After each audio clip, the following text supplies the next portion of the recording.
त्रिशूलमुण्डधारिणी धराविघातहारिणी गृहे गृहे निवासिनी भजामि विन्ध्यवासिनी।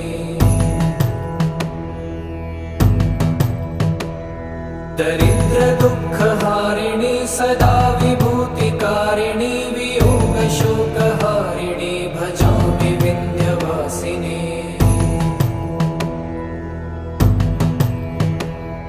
लसत्सुलोललोचनं लतासनं वरप्रदं कपालशूलधारिणी भजामि विन्ध्यवासिनी।